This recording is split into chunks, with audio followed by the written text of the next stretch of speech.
जनाब, हम सब की ज़िंदगी में 4 ख़वातीन या बच्चियाँ या वुमेन ऐसी हैं जो हमारे लिए बहुत ज़्यादा अहम हैं। उनका मर्तबा भी हमारे लिए बहुत ज़्यादा अहम होना चाहिए और उनकी हम जितनी भी रेस्पेक्ट करें उतनी कम है। तो उन 4 लेडीज़ में या उन 4 वुमेन में सबसे पहले हमारी माँ आती है नंबर 1 पे। नंबर 2 पे जो है वो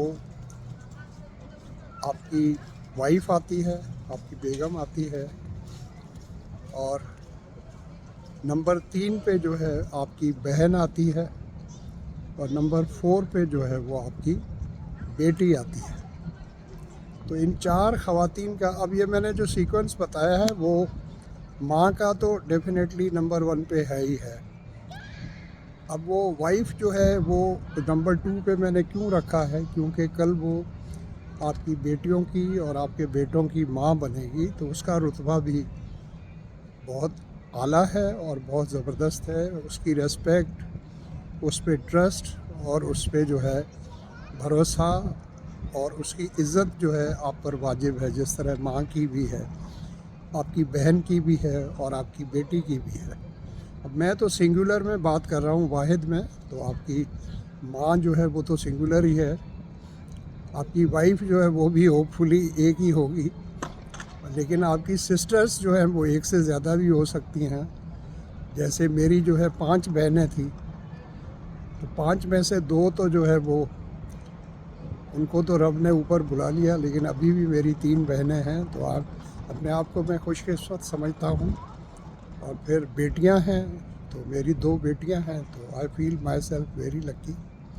बेटे अपनी जगह पर होते हैं, लेकिन आपको पता है वो इंग्लिश में कहावत है ना कि a son is a son till he marries, कि बेटा सिर्फ बेटा होता है जब तक उसकी शादी नहीं हो जाती। अब ज़रूरी नहीं है कि ये बात सब बेटों पर जो है वो फिट आती हो, ज़रूरी नहीं है, क्योंकि कई बेटे ऐसे भी हैं जो शादी के 50 साल के बाद भी अपने माँ बाप का उसी तरह ख्याल करते हैं, उनको इज़्ज़त देते हैं, उनको अपने पास रखते हैं। लेकिन जनरली इंग्लिश में कहा जाता है ना, तो हो सकता है जिसने भी ये कहा है किसी गोरे ने, तो उसको वो बात कर रहा होगा डेवलप्ड कंट्रीज़ के हिसाब से, जहाँ पर जो है वो बेटा जो है पहली बात है तो 18 साल का होता है, तो उस पर प्रेशर होता है कि अब 18 साल के हो गए, अभी भी माँ बाप के घर में पड़े हुए हो। लेकिन आजकल फिर ट्रेंड चेंज हो गया। अभी तो बच्चे जो है बेटे 35 के हो जाएं, 40 के हो जाएं, फिर भी माँ बाप के साथ रहते हैं। हाँ, ये और बात है कि जब वो कमाने लग जाते हैं तो माँ बाप को न सिर्फ घर का जो खर्चा है उसमें शेयर करते हैं, लेकिन जो जिस घर में वो रह रहे हैं तो उस घर का रेंट भी देते हैं अपने पेरेंट्स को। तो वो एक तरह से अपने आप को ये साबित करते हैं कि भाई देखें, हम कमा रहे हैं तो हम आपका बर्डन जो है उसको शेयर कर रहे हैं। और ड्यूटी भी है ना, बेटे की ड्यूटी भी है, तो इसी तरह बेटी की भी है। लेकिन फिर इंग्लिश में कहते हैं कि a son is a son till he marries, तो बेटा सिर्फ उस वक्त तक बेटा है जब तक उसकी शादी नहीं हो जाती। And a daughter is a daughter till death departs her, कि बेटी आपकी सारी ज़िंदगी बेटी रहती है और सिर्फ उस वक्त वो आपसे अलग होती है जब उसको हमारा रब जो है ऊपर बुला नहीं लेता। तो इसलिए बेटियां जो है वो क्या, एक तो पंजाबी में कहते हैं बेटियां सबकी सांझियाँ होती हैं, कि बेटियां सबकी होती हैं, सब हम सबकी हैं। इसी तरह माँ के लिए भी कहते हैं कि माँ सबकी सांझी होती है, माँ तो सबकी।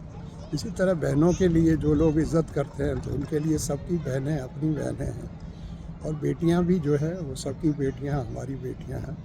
तो ये कंसेप्ट है, तो मैंने सोचा ये बात आपसे शेयर कर लूँ। आपको अच्छी लगे तो इसको लाइक करें, शेयर करें और मेरे चैनल को सब्सक्राइब करें। Thank you so much, love you all.